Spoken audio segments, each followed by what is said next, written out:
एक बार फिर राजा भोज सिंहासन पर बैठने के लिए पहुंचते हैं। इस बार उन्हें चौथी पुतली रोककर राजा विक्रमादित्य की दानवीरता और त्याग की कहानी सुनाती है।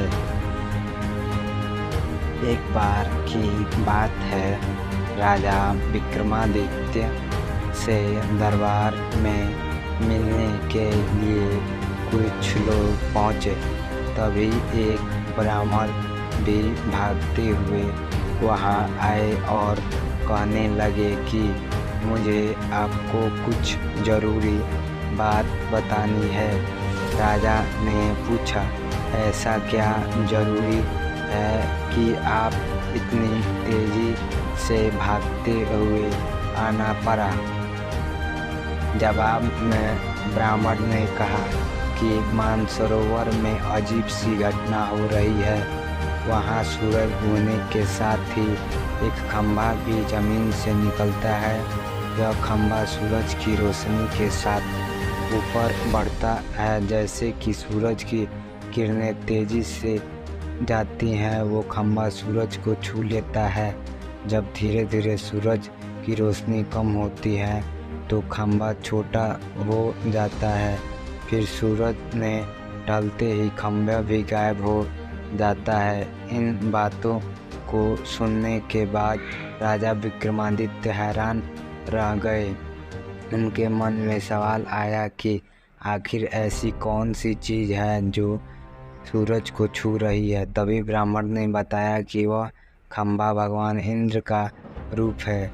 सूर्यदेव को घमंड है कि उनकी तेज को कोई सहन नहीं कर सकता, लेकिन इंद्रदेव ने उनसे दावा किया है कि धरती पर एक ऐसा राजा उनका तेज सहन कर सकता है। यह सब सुनकर राजा विक्रमादित्य सारी बात समझ गए। तभी ब्राह्मण ने बताया कि देवराज इंद्र ने ही उन्हें राजमहल भेजा है।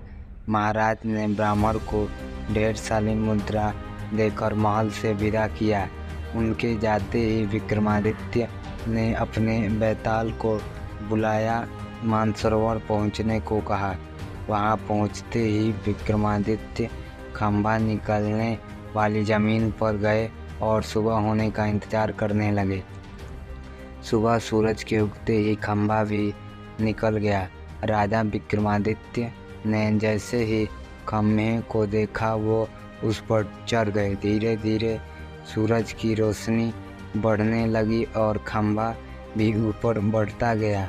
उस खंभे के साथ साथ राजा विक्रमादित्य भी सूरज के करीब पहुंचते गए। दोपहर होते होते खंभा सूरज के एकदम नज़दीक पहुंच गया, लेकिन तब तक राजा पूरी तरह से जलकर राख हो गए।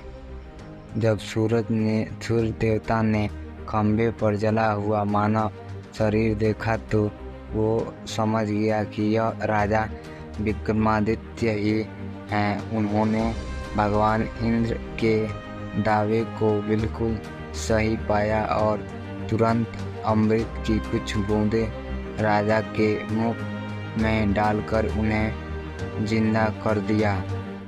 सूर्य देवता ने राजा की हिम्मत से खुश होकर उन्हें ऐसे सोने के कुंडल दिए जो व्यक्ति की हर इच्छा को पूरा करते हैं। फिर सूर्य की रोशनी कम होने लगी और खंभा भी नीचे आ गया। नीचे आते ही राजा विक्रमादित्य ने बैताल को बुलाया और अपने महल वापस चले गए।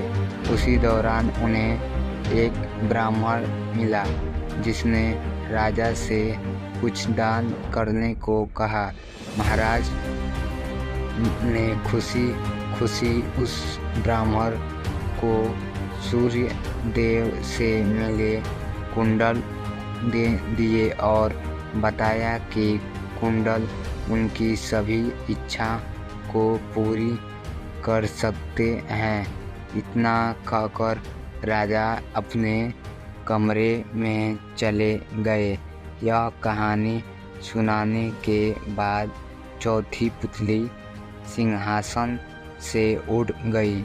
कहानी से सीख: इंसान के मन में हमेशा त्याग और दान की भावना होनी चाहिए। जैसे इस कहानी में राजा विक्रमादित्य ने उपहार में मिले कुंडल ब्राह्मण को दान में दे दिए, उसी तरह हमें भी निस्वार्थ भाव से दूसरों की मदद करनी चाहिए।